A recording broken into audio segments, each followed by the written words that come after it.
Okay, we have a second. Second that. All those in favor say aye. Aye. Okay, motion carries. The minutes of the September 16th, 2025 regular meeting are not available. Any citizen wishing to make statements during the discussion of any item must first be recognized by the commission chair. After being recognized, that person should state their name and the name of any organization represented.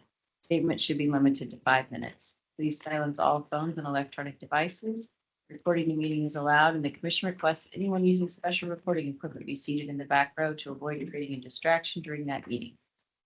We have no old business, so we move right to approval of appropriations with Bev Schmeidler, County Clerk.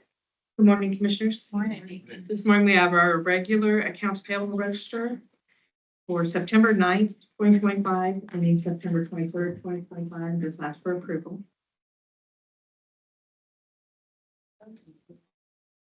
Discussion or a motion?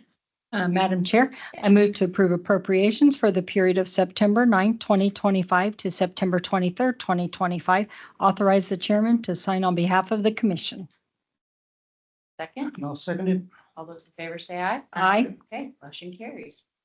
Under new business, we have for information the KLPG annual meeting review, and Commissioner Barb Esfeld attended that meeting for us. So would you like to take some updates? Yes, and it's about 20 pages long, but I'm going to try to condense it. It was extremely good meetings and well worth the time. It started Thursday evening on the 18th, and then it was all day on the 19th. And they had very, very good speakers, but a little bit of history that I didn't realize is the KLPG was founded to help and support rural counties in 1979. So that Donna might remember that. No, All right. yeah, all right. And it started with 13 counties, and it now has 33 counties. And then in year 2000, they brought on the attorneys, which is John and Doug, and I've got in here in my notes somewhere their company name. But this is very important, as these guys came on in 2000. And during that time, and he's going to send me a message here of the lawsuit that they saved the counties many dollars and brought money back to. And I know Dawn remembers that because that was even during my time. That was the oil and gas depletion trust fund money. And Thank the county got a little over $1 million. Over $1 million, and I know Russell County did too. So that really helped the county. So it's still kind of paying our dues for belonging. But those guys came on in year 2000, but they told me that the reason that KLPG was actually founded was way back then, because I wondered why with reappraisal and things like that not starting yet, but it was to fight severance tax. So, and the loss that counties were taking on that. So that's how the KLPG got started. The beginning of our meetings, we spent a couple hours revising the 2026 legislative platform. It looks somewhat similar to last year. Of course, there's always, this year's going to be a lot of tax talk. It's an election year, so whether or not anything will get done, who knows? There were several legislatures there, and I'll give you the highlights of their talk, but they really felt last year was, sometimes you hear that it's a battle between Republicans and Democrats. Well, that wasn't really the case. The case is more the House against the Senate. And if we can get them off of that kind of thing, I think some big things will happen. And so, but one of the things that our platform that we did change and we're going to really focus on is water resources. And it's not just the quantity of water, it's the quality. So sometimes you can have a lot of water, but the quality is not so good. So they're going to add that to the focus, work with the KNRC. Both groups are extremely important, and they can work together and be pretty strong at legislation this year. The other thing that we talked about honing in on this year is the county home rule and self-determination, and the KLPG opposes any state-imposed limitation on taxation or spending, because we will see that come up this year, where they'll try to put some control on counties, especially in cities, and their spending, which I'm not saying that that's all bad, but we don't want the state to be able to control every penny that we try to spend, or because we know what's best for our county. And so I'll report on what some of the legislatures had in their section on here. Co-executive directors is the attorneys, John Pinegar, and I'm probably saying his last name wrong, but it's Pinegar, Pinegar, and Doug Smith, and they are the attorneys that came on in year 2000. And then Marvin Matchett, from a commissioner from Norton County, we elected him to take over president. He was the vice president, and he'll take over for Randy Lease, county commissioner for Meade County.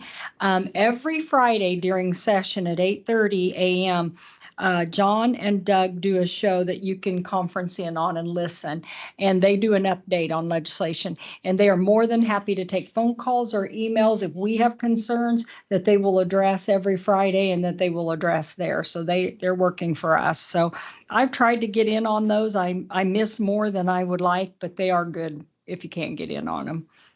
And Troy Waymaster. So the speakers, the first one was Troy Waymaster, and he's still on appropriations, but he was the chair last year. And he said 50% of the state's budget goes to schools. And due to the funding lawsuit that came back some time ago, they cannot touch the school budget and they can't realign the school budget until year 2027. But I was kind of surprised that that's about ready to come to its end. And then they will look at that. He says, we don't want to take money from the schools. It's just that it's kind of handicapped them because they just can't. That's part of the whole budget, 50% they can't touch or do anything with. So that they'll be looking at. The state has 96 budgets. And so he talked about each one of those budgets and the importance of all of them. And he said on appropriations, it's interesting because you deal with all of them instead of just one or two at a time. So, and then Jim Minix was our next speaker. He was chairman of the House Water Committee, still is chairman. And he said out of the $12 billion budget, only 20 million goes to water, and that's when water is so important. He said they could really use more dollars, but there again, where do you get those dollars and that funding? One of the things that they focused in on is that on irrigation, there's a rule out there that if you don't use what you're allotted, you lose it. Is that right, Tricia?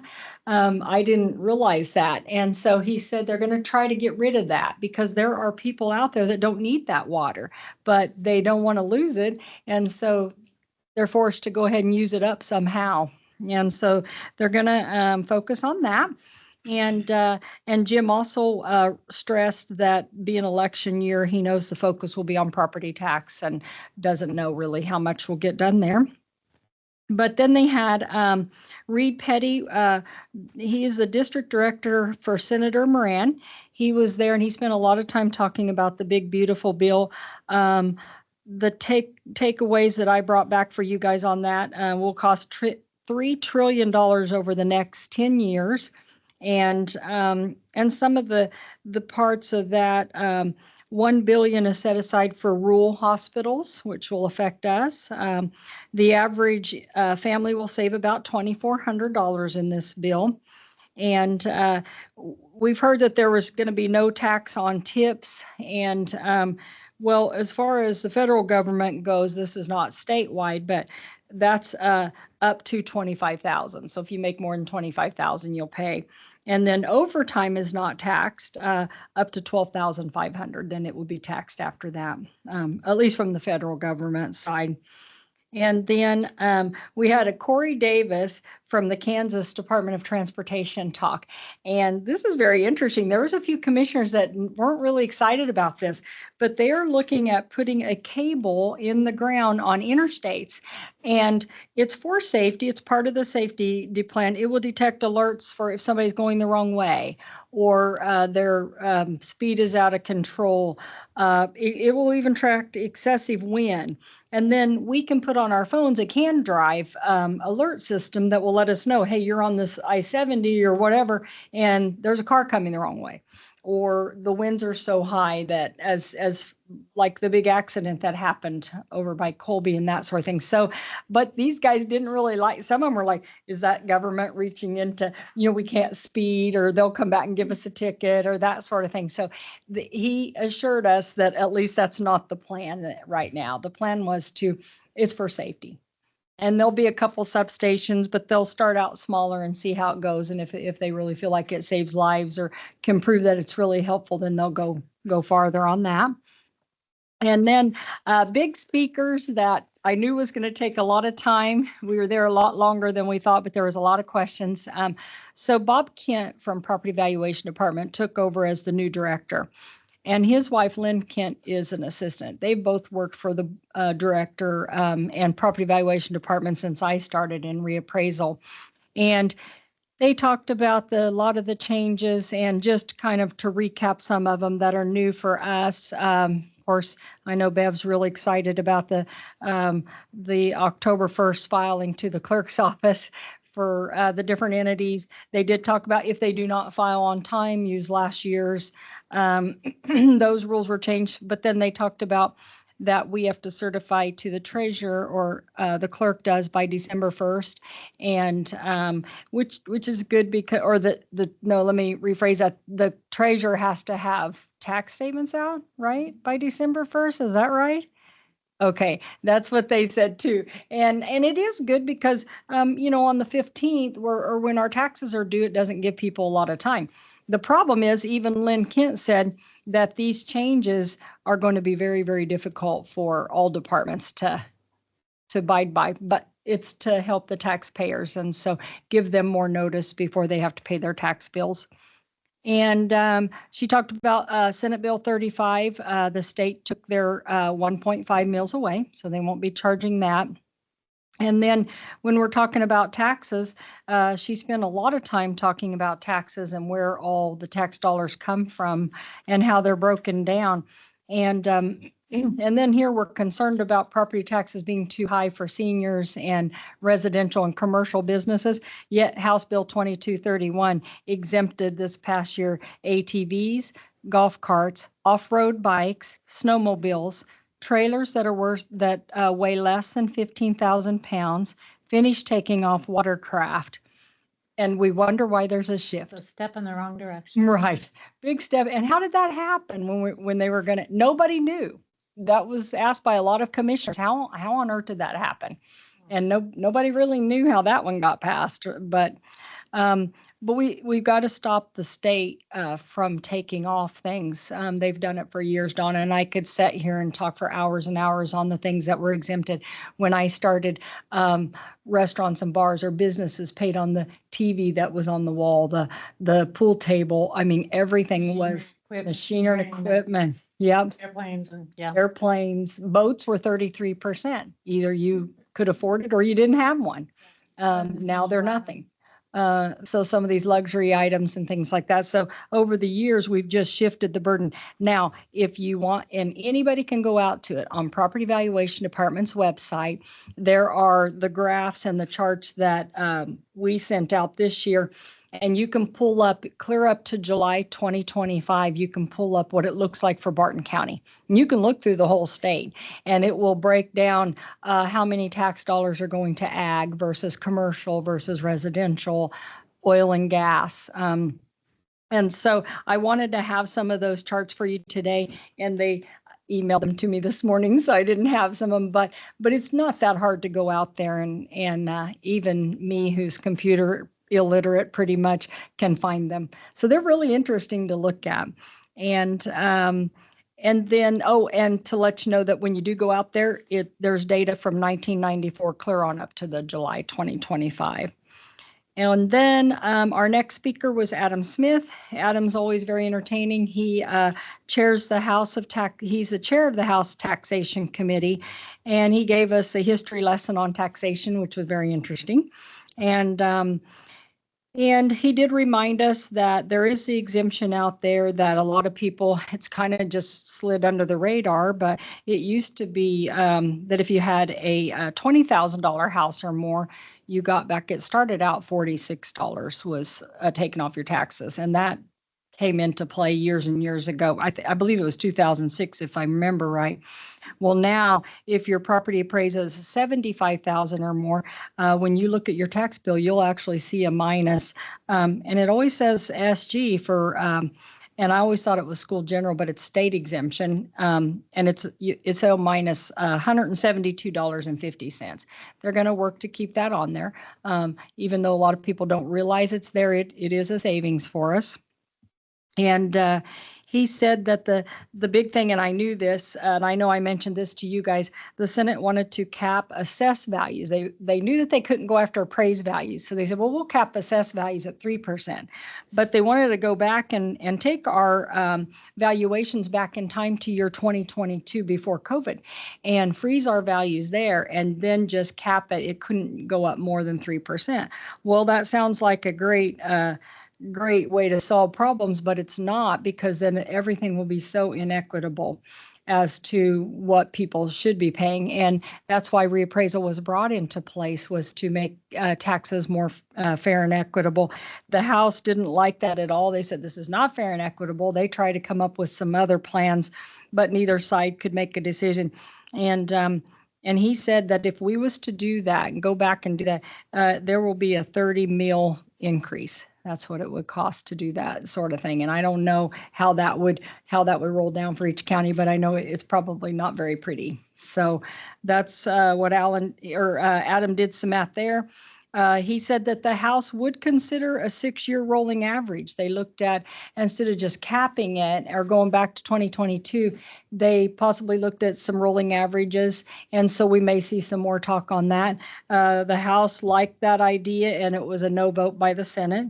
And then he also talked about House Bill 2396, and it's a $60 million property tax relief, and it did allow for inflation and new construction. So that's one of the things that the House brought out that they wanted to work on. And it passed the House, I think he said by 116-4, and it was just a no vote in the Senate. And the other thing, he did say that we'll be seeing, definitely, he knows that the Senate will come back with some sort of a cap again this year, but he feels like that's an overreach on counties that the state shouldn't have. So we'll see how that plays out. He knows that, as always, there'll be a new bill to pass to elect appraisers, which KLPG strongly is against that, which they should be. And then Adam spent a lot of time, and I've seen a lot of his sales tax reform. He wants to put this taxation back in the local government's hands, and he can do this by a sales tax reform. So we'll see. Hopefully we'll see some things like that come out again this year and not get opposed by the Senate, and see if they can't work together. That's what he would like to see as well. And he got a lot of approval on this one by commissioners. He said, well, if we have to follow revenue neutral policy, so should the state. And interestingly enough, if the state had to be R&R themselves, that instead of having state mills at 20 mills, it would be reduced to 16.45. Interesting. And so people found that very interesting. So he's going to push for that this year. Hey, if the counties have to do it, then we should too here at the state. And then he wants to look at a property tax circuit breaker reform, and he ran out of time, so he didn't really get to tell us a whole lot about that.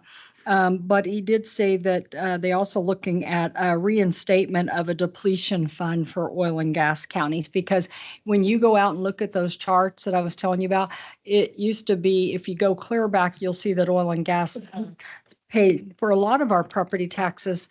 That's where a lot of our money came from in us oil and gas counties. And now it's a sliver, and that burden has shifted. So, and that's not going to change because of where we live and the way oil is and everything. So that is, believe it or not, out of the 2 days, that's some of the highlights, but it was worth going. And I'd like to give a shout out to Venture. Venture is a corporate sponsor for KLPG. Other businesses can do that. And I just appreciate them and their business supporting government and legislation. Thank you, Barb. That was very in-depth. Yeah, and now I was like, how do I pick the highlights? It was probably one of the best couple days I've spent, which I was happy about that, so. Thank you for going and bringing all that information. And I told them we'd all like to be there, but we all had meetings to go to. It was just at a time that was tough for everybody, so. Any other questions or discussion? I'm sure I just would like to echo what Donna just said. Thank you, Commissioner Asphalt, for spending 2 days in Russell. Is that where? Yes, it was in Russell. I had to go real far. Yeah, almost kind of home ground for you in a way. Isn't it? Yeah, yeah, But thank you very much for doing that. sure. Okay, so moving on to item B, City of Claflin Cooperative Effort to Repair Roads. We have Chris Sharts, County Work Director, to provide us with details. Good morning, Commissioners. The city of Claflin every year requests assistance from the Road and Bridge Department to seal certain roads in the city of Claflin. This year, they are looking at doing all of 4th Street. And there wasn't the original agreement. It did say Pine Street, but that was a typo. We did get that fixed in the agreement. It's supposed to be Park Street, so. And then we were gonna do Williamson from 6th Street as far as we could get. It's probably gonna be Main Street, just depending on how far the oil goes. So we usually do 3 to 4 roads, depending on, the size of the roads every year with them. And as an independent contractor, we were not gonna exceed this year's $6,000 in labor and equipment. So they usually pay for the oil, the tanker of oil it takes to do this. So if you have any questions, I'd be happy to answer them. This is something you do every year, is that correct? Yeah, we've done it every year I've been here, and I can remember growing up in Claflin as a kid. They did it back when I was a kid, so it's been a long time. It's good that we worked. Motion.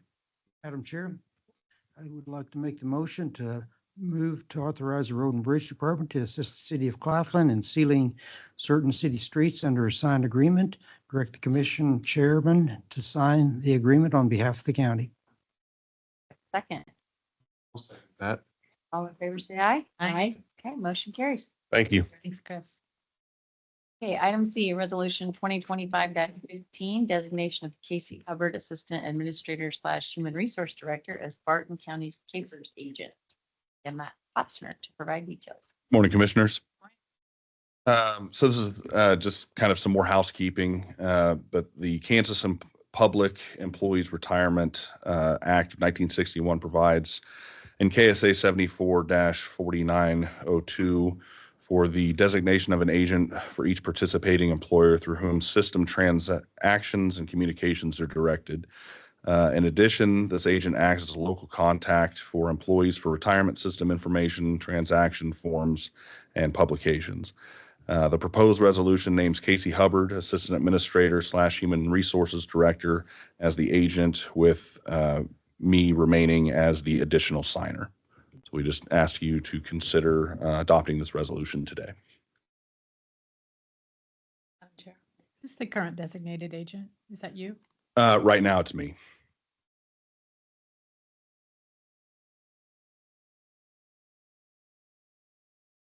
Madam Chair, I'd move to adopt resolution 2025-15, designation of Casey Hubbard, Assistant Administrator, Human Resources Director, as Barton County's Capers Agent. Second. Second that. Those in favor, say aye. Aye. Aye. Motion carries. Thank you. Thank you. Okay, we have item D, executive session. Seeing no reason for that, we go to ending business. We have announcements. Following the close of the agenda meeting, the commission will consider authorization of personnel changes for classified positions, sign any documentation approved during the agenda meeting, or sign any other documentation required for regular county business. Similar action may take place throughout the day. Appointments, although subject to change, the following appointments have been scheduled: 9:45 or following the close of the meeting, the planning session with media consultants. At 10, the proposed revisions to the wind energy conservation system regulations, Judy Gorham. At 10:30, we have a program update with Chris Sharts, County Works Director. At 10:45, we have VMware licensing renewal with Derek. IT Director. At 11, we have regular business discussion with Matt Tossner, County Administrator. Then immediately following that, we start Travel 389, and all the businesses today are located in Ellenwood. So at 11:30, we'll be at RMAX and Triag. At noon, we'll be at Joiner Construction, 1:15 Ellenwood Packing Plant, 1:45 1039 Cafe, 2 Kansas Earth and Sky Candle Company, 2:30 Sauer Chiropractic, 3 St. John's Child Development Center, and 3:45 the Ellenwood City Office. County edition of KBGB AM is Thursdays at 11:05, and Chris Shart's County Work Director is scheduled for September 25th, 2025. That was a mouthful. What are you going to be talking about, Chris? I'll probably talk about the finishing the ceiling if it ever quits raining on us. How about that? Yeah, just kind of do a recap of the overlay. And, talk about mowing out the rest of the ditches, if it ever dries. And, just kind of give some updates and reminders to the public where they can find road closures and things that, we don't like doing, but just stuff we have to do in order to get the stuff done, so. So, and this is your first year as Road and Bridge Noxious Weed Director, right? Yes, I think I just went over my 1 year. 1 year, so, okay. Yeah. So all it took to get this consistent rainfall in Barton County. Yeah, and I think we figured it with moving everything ahead like we planned, and I think it's still put us a month and a half On the behind curve. where we wanted to be, so. Yeah. Thank goodness you were able to start earlier. Yeah. Very thankful we were able to start earlier. How close are you to wrapping up Railroad Avenue? Really, it's done. Is it? It doesn't, usually we get 6 to 7 miles a day, so it takes a little longer on Railroad Avenue because of all the turn-ins and traffic and stuff, but we have roughly 12 miles left, so we're talking rain. Of course, today we couldn't go, and tomorrow, and then hopefully Thursday, Friday, we will wrap it up, and then we'll go to Claflin Tuesday, and hopefully we'll be done with sealing for the year. And I know I had a call because Chris and I talked. So just to remind everybody that the road closure list is on our website, not on our Facebook. So I know I had a call that somebody was confused where to go for the information. So it is on our county website, not the Facebook page, but and then when they're sealing, it's kind of more of a range than a specific road because it kind of moves around. It's kind of when we overlay, we know exactly where we're gonna be, and it's easier for me to say, hey, this stretch of road's gonna be closed. When we're sealing, there's so many factors that go into it, because we do 6 to 7 miles a day, but weather, equipment issues, there's a plethora of things that could happen to where I can't really give much notice of where we're gonna be, but we really only closed 2 miles of road down, and I understand going down township roads right now is difficult It's a because of all the challenge. rain, but we move fairly fast. I think it takes us with no issues 20 minutes to get through a mile, so it moves relatively fast. It's just not, yeah, there is a little bit of delay. So Well, you're never fast enough. Yeah. I would have to say, about Chris, it seems like every time I call him or talk to him, especially on the phone, you never know what he's gonna be doing. I think this last week, when I talked to him, well, he was driving a truck because they were shorthanded on sealing. So, when we've got a director that can do all those things, I think we've really got an excellent person in charge of Road and Bridge. So he's got a big job ahead on him, and I think he handles it very well. So thank you, Chris. Thank you, Dawn. Couldn't you agree more? Madam Chair, Chris, just to let you know, I did confirm we still have more miles of paved road than anybody at the meeting. 389, I forget, the highest one was like maybe 283 or something like that coming up close. So that was just out of the counties represented there. Yeah, it just to kind of roughly some of the counties around us, I asked them how many miles they seal a year, and it's 20 to 30. And we average 100 every year, so it is a pretty big uptake compared to most counties. But that's why our roads, are in fairly good shape, so. I think sometimes when you talk to some other counties or county commissioners, they don't think you've got this accurate. Sure, it can't be 300. No, It is. they're like, One of the things that we did talk about too is budgets, and several commissioners said, well, how are you guys so lean? How did your budget get that lean? And that was a real compliment because, we work hard on that, but I didn't think about it. And I thought about, and this is something we talked about, is the many hats that Matt wears. How many counties have administrator / finance director? And now we have HR / assistant admin, and we have Chris who can do everything out there. We have a lot of department heads that wear dual hats, and I really think when I thought about it more, that's where we save a lot of money. Because they have to pay double that for each person. What do you always say? We got the best county in the state. Yeah, see, I haven't said that for a while, and I didn't want to rub it in too much up there until the very end. That way I can go home. We do have the best county in Kansas. Discussion items. Do any of the other commissioners have any discussion items? Well, since I've talked so much, I'll throw in one more, right? Okay. I almost forgot, but Wednesday evening, I'll be in Garden City attending Southwest Developmental Services Inc.'s quarterly meeting. Sometimes I do them by Zoom, but I'll actually be able to go and be in person this week. Bring you back information on them next week. And then Dwayne and I did attend, I don't know, ABCC / USD 112 meeting on Friday about their daycare. So we're still staying involved in that process. I don't know if you had anything you wanted to share about that meeting? Or we just attended? Yeah, we just attended, I really have to commend Claflin because they're very excited about this daycare.